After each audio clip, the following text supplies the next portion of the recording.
tight. Look, there are countless moments that make up the story of Australia, but every now and then there's a special moment, a defining moment. I'm Mikey Robbins and I'm here at the National Museum of Australia to check out their project, Defining Moments in Australian History.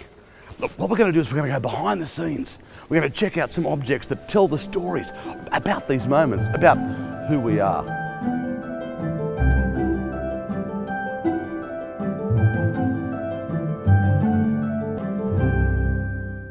For this defining moment, I'm joined by Michelle Hetherington. Hello. Nice to see you.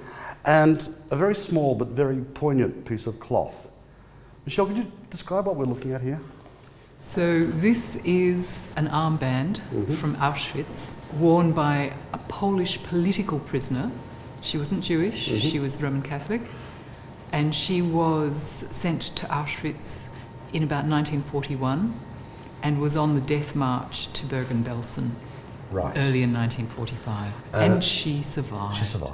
She survived. It is phenomenal to think that people did survive the horrors of those camps. And looking at this, it sends chills. Where does this sit as a defining moment? It is an object that relates to the life of a woman who came to Australia in about 1946, 47, as part of the post-war displaced persons immigration. How did post-war migration change Australia? Australia benefited enormously from the arrival of so many people from around the world who chose to make Australia their new home after their old homes had been destroyed. And their contribution to the nation has been extraordinary. It's made us the country we are, and also too, we are looking at people who only a few years before were actually fighting each other. Well, Regina Sprada, the woman who wore this armband and who preserved it for future generations, I don't think she was fighting against anybody. No. She was a primary school teacher in Poland. Her husband, Zygmunt Kucharski, had been arrested as an intellectual and probably executed at Mauthausen. Regina was just randomly sort of rounded up when she was on a train, but because she was a teacher, she would have been considered somebody to be put out of the way when the invasion of Poland happened. Because we weren't isolated from Europe.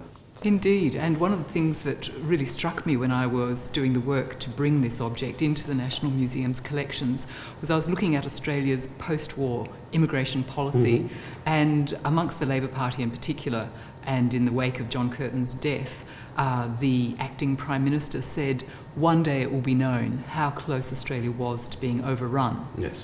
And they felt very strongly that one of our problems was the lack of population. We didn't have enough people to defend such a huge landmass. Out of all the things that I've seen on this journey, there is so much emotion in this tiny piece of cloth. How does it make you feel personally? So Regina's personal story was really very difficult. In Auschwitz, she never expected to survive. And she credits her survival with the fact that she had a very black sense of humour and could find something to laugh at in the ridiculous position she was in. She also had a friend in the kitchens who would give her a small amount of food that could be handed out.